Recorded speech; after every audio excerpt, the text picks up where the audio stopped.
You smile. You agree. You say yes when you mean no. And somehow, after years of being the most agreeable person in the room, you still feel like nobody really knows you. That is not bad luck. That is the pattern working exactly as designed. People-pleasing gets talked about like it is just a politeness problem, like you are too nice, too agreeable, a little too eager to keep the peace. Fix that, and you are done. But that framing misses almost everything important. Because the real issue is not that you say yes too often, it is what you are doing underneath that yes. You are managing other people so that you feel safer. And that is a fundamentally different thing from connecting with them.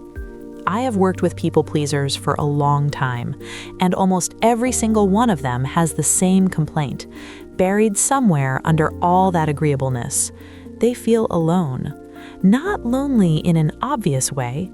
They have partners, friends, family, but there's this persistent feeling that nobody is actually meeting them, like the relationship is happening around them rather than with them. That feeling has a cause.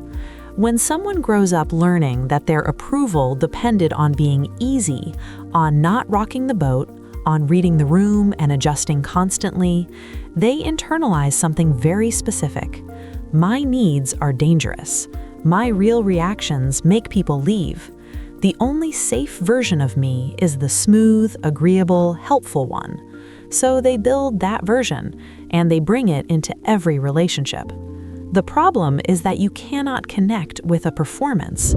When you are managing how you come across, when you are monitoring the other person's mood and adjusting in real time, you are not present with them. You are working.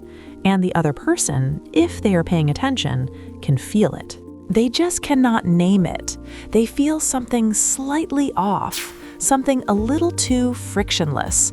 And real closeness does not feel frictionless.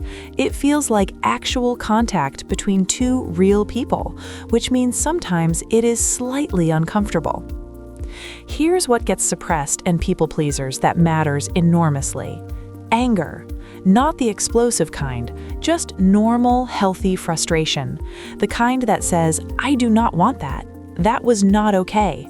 I need something different here. Harmony seekers learn to shut that down early, and when anger cannot come out directly, it does not disappear. It converts. It becomes cold.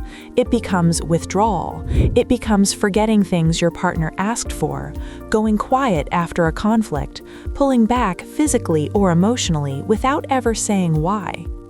Suddenly, the person who always said yes is punishing people through silence, through absence, through a slow erosion of warmth, and they genuinely do not see themselves as the one creating the problem. I had a patient once, I'll call him Jonathan. He kept saying yes to his wife, yes to plans, yes to decisions, yes to requests he did not actually want to agree to. On the surface, he seemed like a supportive, easygoing partner, but he was quietly exhausted and resentful, and that resentment came out as sexual withdrawal, as coldness, as this low-level unavailability that confused his wife and drove a wedge between them. He was not doing it consciously, but the pattern was clear. He avoided honesty to keep the peace and then punished through distance. The relationship looked functional. It was not close.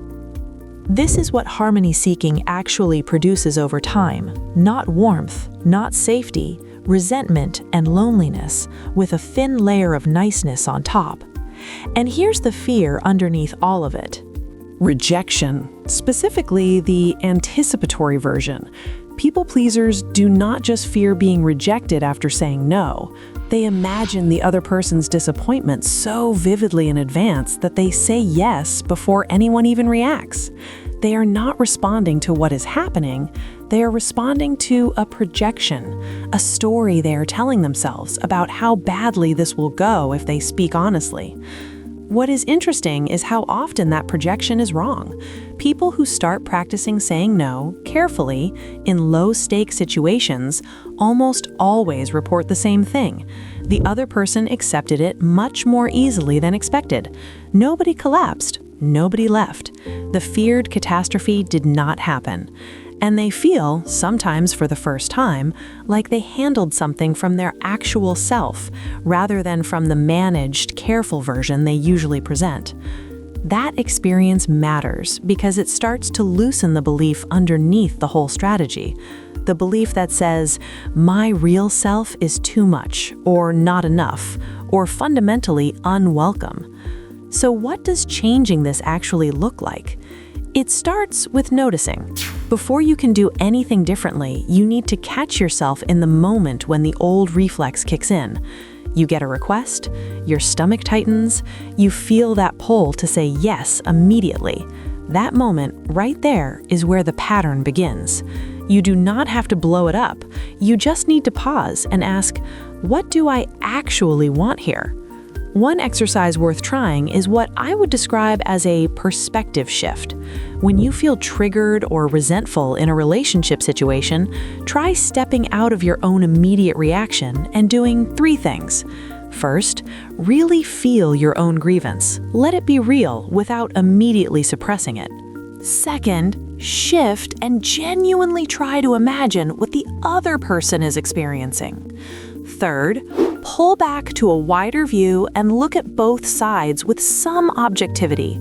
This is not about making yourself wrong or immediately capitulating. It is about expanding the picture so your reaction can come from something other than pure fear. And when you want to raise something honest, you do not have to storm in. You can prepare. You can choose a calm moment. You can present your concern as a concern, not an accusation. The goal is not to win, it is to actually be known by the other person, which requires letting them see where you actually stand. That is the thing people pleasers often do not realize until later. Openness does not push people away, it actually makes you easier to be close to. When someone knows where you stand, when you can say, this does not work for me, or I need something different, they have a real person to relate to, not a mirror, not a role, a person. Real closeness is not produced by being easy to be around. It is produced by showing up as someone who has actual wants, limits, reactions, and needs, and being willing to let the other person deal with that reality. The fear says, if they see all of me, they will leave. The actual experience, for most people who try it, is different. Not everyone stays, but the ones who do stay for real. And that is what most people who have spent years pleasing have never had. Not a relationship free of conflict, a relationship where they actually exist inside it.